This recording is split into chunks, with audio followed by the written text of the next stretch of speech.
Queridos alunos do IBADEJUF, estamos aqui mais uma vez para mais uma aula, é a nossa terceira aula. Eu quero dizer a vocês três coisas. Primeiro, não se esqueçam que a sua Bíblia é o que você precisa, tá? Vai estar direcionando o seu estudo. Segunda coisa, a sua apostila vai complementar o que a gente fala. Terceira coisa, tá?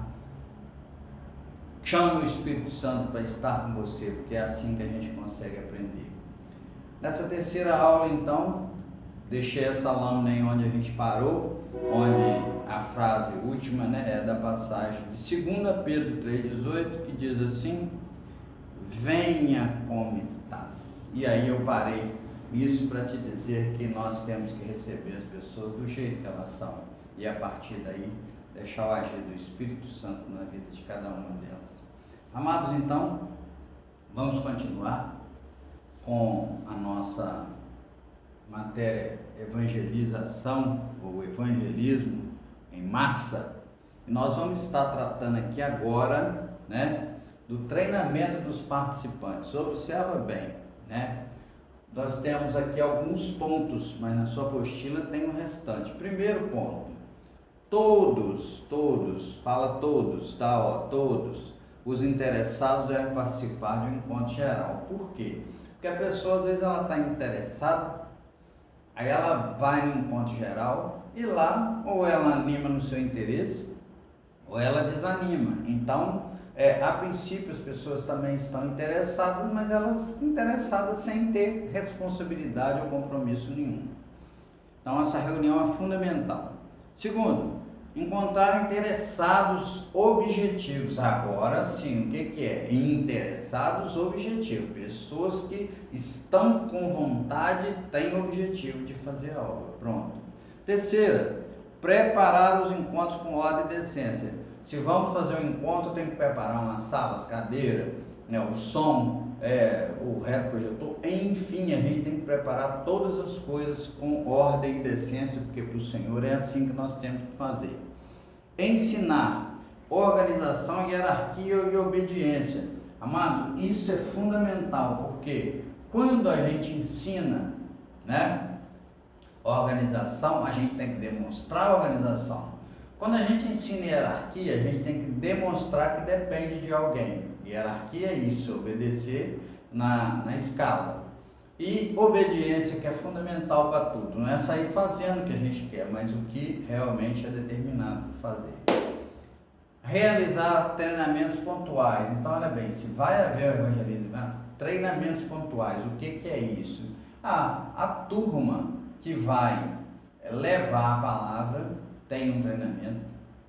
A turma que vai cuidar das finanças tem outro treinamento.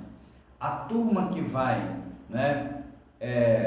verificar o local todo antecipadamente tem outro treinamento. Enfim, cada treinamento tem que ser o seu foco, mas todo mundo, como nós já falamos, tem que saber de tudo.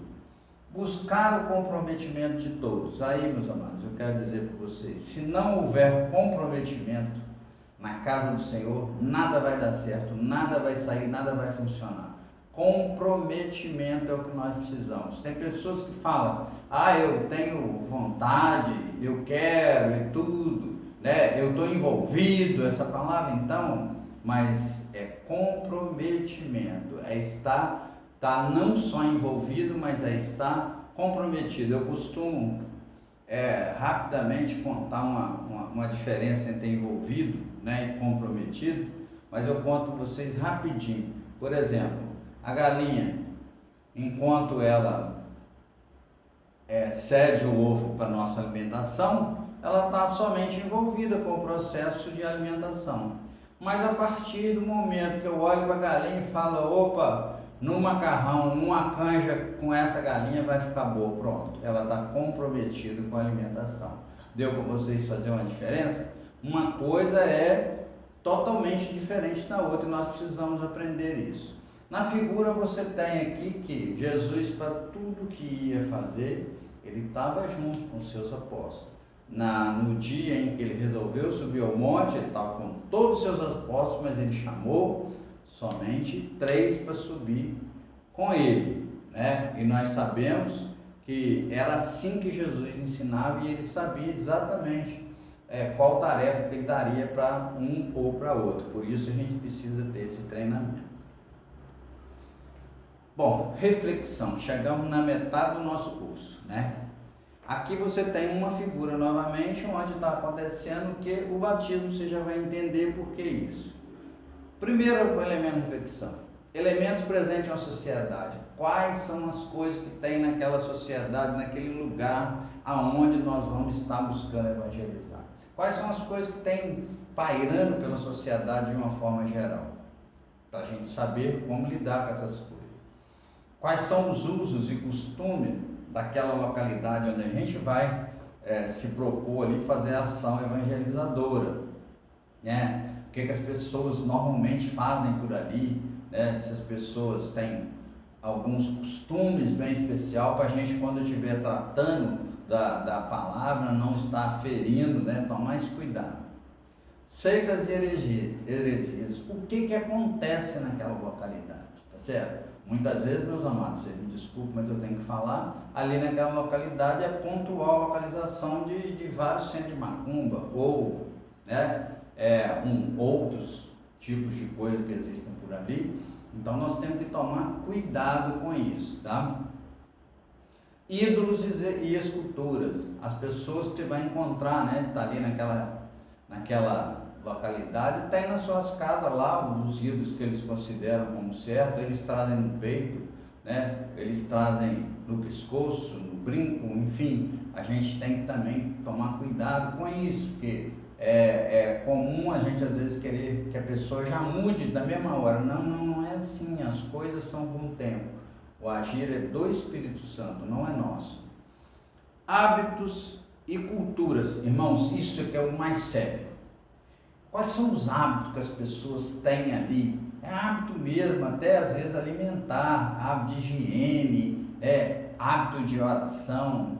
E qual é a cultura? Quais são as culturas? Porque às vezes no mesmo lugar você tem várias culturas. O que as pessoas entendem como certo, como está vivendo certo. Então a gente precisa estar tomando cuidado com essas coisas. Por exemplo, né? A cultura, por exemplo, do gaúcho, todo lugar que você for, você vai encontrar o gaúcho falando a respeito de 2 coisas básicas. Uma é do churrasco, na terra, como eles chamam lá, né? E o chimarrão. Então, isso é uma coisa que quando a gente estiver trabalhando num lugar dele, a gente tem que tomar cuidado. E no lugar que você vai, o que as pessoas fazem normalmente? Como é que funciona a coisa por lá?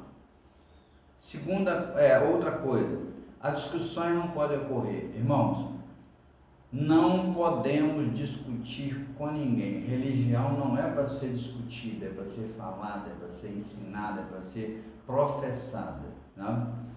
Deixar o Espírito Santo agir. Então o nosso papel é o quê? Falar para as pessoas, mostrar o Evangelho no dia, né, do evento, fazer a pregação, e o Espírito Santo é que vai cuidar do agir. Estar sempre de 2 em 2 no mínimo. Observa que quando Jesus mandou que os apóstolos saíssem, ele falou para eles, sempre de 2 em 2, né? E ele falou mais umas coisinhas, eu vou lembrar vocês rapidamente, depois você olha na sua Bíblia. E o lugar que você chegar e não quiser te aceitar, você bate a poeira do seu pé e o resto você procura na sua Bíblia para você entender. 4. Vamos entrar agora então no evangelismo pessoal. Amados, tanto em massa quanto pessoal são fundamentais. O pessoal ele tem umas características um pouquinho diferentes. Quem que nós vamos evangelizar? Pequeno grupo, poucas pessoas, uma pessoa, né? Então esse é o detalhe. Os métodos são similares, tem que preparar tudo, tem que organizar tudo, tem que definir a palavra, tem que ter o panfleto certo. Bom, para esse tipo de coisa, aqui tem 2 coisas, né? Pessoas com mais afinidade, no sentido de que às vezes você vai evangelizar pessoas que você já tem alguma afinidade, ou então pessoas têm mais afinidade com esse tipo de evangelização, que nem todo mundo gosta dos dois. A maioria das pessoas às vezes gosta de um ou gosta de outro, tá? Observação, conhecimento da palavra e chamado. Esse ponto quer dizer que, se você não é um observador, se você não tem conhecimento da palavra, em especial aquela palavra que você vai levar, e se você não tem o chamado, não vá. Ah, mas o ID é para todo mundo. Sim, o ID é para todo mundo, né? Mas o que eu disse agora mesmo ali atrás, venha como está, mas não permaneça. Se você veio e está na igreja e até hoje não pensou em desenvolver, em crescer, então você ainda não está preparado. E qual é o seu chamado? Procura entender, procura conversar com o Espírito Santo para você descobrindo para que você tem chamado. Ah, mas o evangelismo não é para todos? É para todos, tá? Mas às vezes naquele dia você não está preparado para levar a palavra, você está preparado para outra coisa. Alguns textos da Bíblia que falam a respeito do evangelismo pessoal. Fala em Lucas 18 a 30, Jesus e o jovem rico, que todo mundo conhece essa passagem, né? Então Jesus ali evangelizando aquele jovem, nós sabemos do que acontece. Nós temos aqui um exemplo de Zaqueu em Lucas 19, 1 a 10, e nós temos em Nicodemos, né, que está em João 3, 4, 5. Essas passagens todas têm umas características muito especiais. Quando você puder ler, ou se você tiver alguma dúvida, depois pode falar com a gente, mas eu quero te falar o seguinte, uma delas, aquele jovem, ele tinha tudo, né? Se você observar na sua Bíblia, ele tinha tudo, mas ele tinha uma coisa em mais demasia, ele tinha mais amor por todas as coisas que ele tinha do que pelas pessoas, do que pelo Jesus que ali estava na sua frente. Então, ele era um jovem que ele ainda não tinha, né, percebido a importância que é Jesus na nossa vida. Você já sabe, e é isso que você tem que mostrar para as pessoas, que você vai encontrar nesse dia pessoas iguais a esse jovem. Muito bem. Continuando, a oração. Bom, quando que a gente deve orar para o evangelismo? Né? Se você vai pensar em fazer evangelismo, então já ora. Não vá de cara, ore primeiro.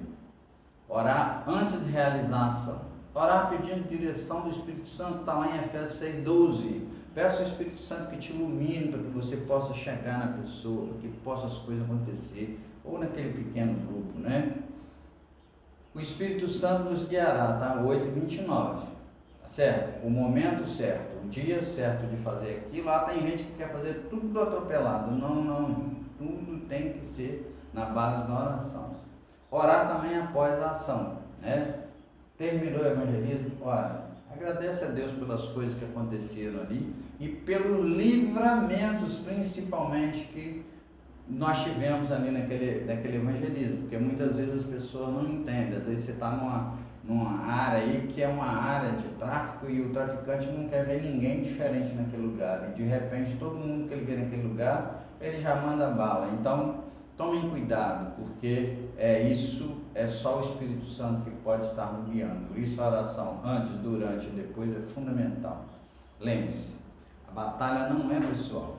Quando nós vamos evangelizar, nós não estamos lutando contra nenhuma pessoa daquela localização, daquela casa, daquele bairro. Nós estamos exatamente numa luta contra o nosso maior inimigo, o inimigo das nossas vidas e da vida daquela pessoa que você foi falar de Jesus. 4.2, nós vamos estar falando aí das vantagens, né? Quais são as vantagens de fazer evangelismo pessoal? Aqui nós temos um exemplo, aqui uma figura do lado, que depois você vai observar. Primeira vantagem, adaptar às condições espirituais. Bom, você tem que saber o que você tem para você ir oferecer para a pessoa. É isso que quer dizer aqui. Se você vai fazer, leva aquele panfleto, prepara daquele jeito, vê como é que está a sua situação, né, no conhecimento do Evangelho e da Palavra, porque você pode ser surpreendido. Então, faz essa adaptação. Mensagem bem direcionada. Se você vai falar da mulher samaritana, você não vai envolver né? Nenhum outro, você não vai envolver o homem da mão ressequida, nada, você vai simplesmente falar, né, da mensagem que você preparou. Essa mensagem da mulher samaritana, ela é muito importante, né? Jesus pregava e ensinava de casa em casa, está em Atos 5,42, ou seja, você também pode, né, como nós estamos falando de evangelismo pessoal, fazer isso. A sugestão que eu te dou sempre é, não vá sozinho, nunca sozinho. Você nunca vai estar sozinho, isso que eu quero te dizer, mas quando você sair para evangelizar, chame uma outra pessoa da igreja. Em viagem, em visita e em ponto de ônibus, qualquer situação dessa, opa, mas nessa eu vou estar sozinho, sim. Então nessa você vai estar sozinho com a outra pessoa sozinho. Então esse momento é interessante se você tiver a oportunidade, não vai forçando as pessoas a falar. Eu lembro sempre que o pastor Samuel conta de uma situação dessa, ele viajando com o padre, né? E no final da história os dois conseguiram conversar bastante a respeito de Jesus, né? Instituições, tome cuidado, tá? As instituições agora tem uma coisa séria que a gente tem que estar prestando atenção, porque inventaram agora que qualquer coisa é abuso, qualquer coisa é falta de ética, que qualquer coisa está errada. Então tome cuidado na instituição, quando você estiver realizar lá durante o seu trabalho, ou mesmo alguém que peça para você ir lá levar uma palavra, tome cuidado, porque pode ser uma certa armadilha para você e para o seu trabalho evangelístico. Textos bons para evangelização, Filipe e o eunuco. Ali nós entendemos que a necessidade do eunuco foi atendida, está em Atos 8, 26, 39. Por quê? Eunuco não sabia que estava lendo e pediu, me ensina. Isso é uma situação que todo mundo gostaria. Todo mundo gostaria que quando chegasse para evangelizar, todo mundo estivesse pedindo, mas a grande verdade é que na maioria das vezes isso não vai estar acontecendo. A mulher samaritana, ali Jesus foi despertando a curiosidade dela, está lá em João 4 a 26, então esse é o texto da figura. Jesus foi através de um diálogo, conversando com ela, claro que Jesus sabia da situação toda, Jesus, e aí ele foi fazendo as colocações, ele foi inserindo ela no contexto. Irmão, se você conseguir fazer isso com as pessoas quando você for evangelizar, vai ser um sucesso. Eu te digo, cuide para que você aprenda não essa técnica exatamente, mas essa tática de evangelizar, ou seja, de trazer a pessoa para dentro do problema dela. O carioca costuma dizer muito, fazer as pessoas pensar fora da caixa. Então, olha só, quando a pessoa sair do problema dela e conseguir enxergar, você vai conseguir evangelizar as pessoas. Eu te encontro na nossa próxima quarta aula. Por enquanto, fica na paz do Senhor Jesus.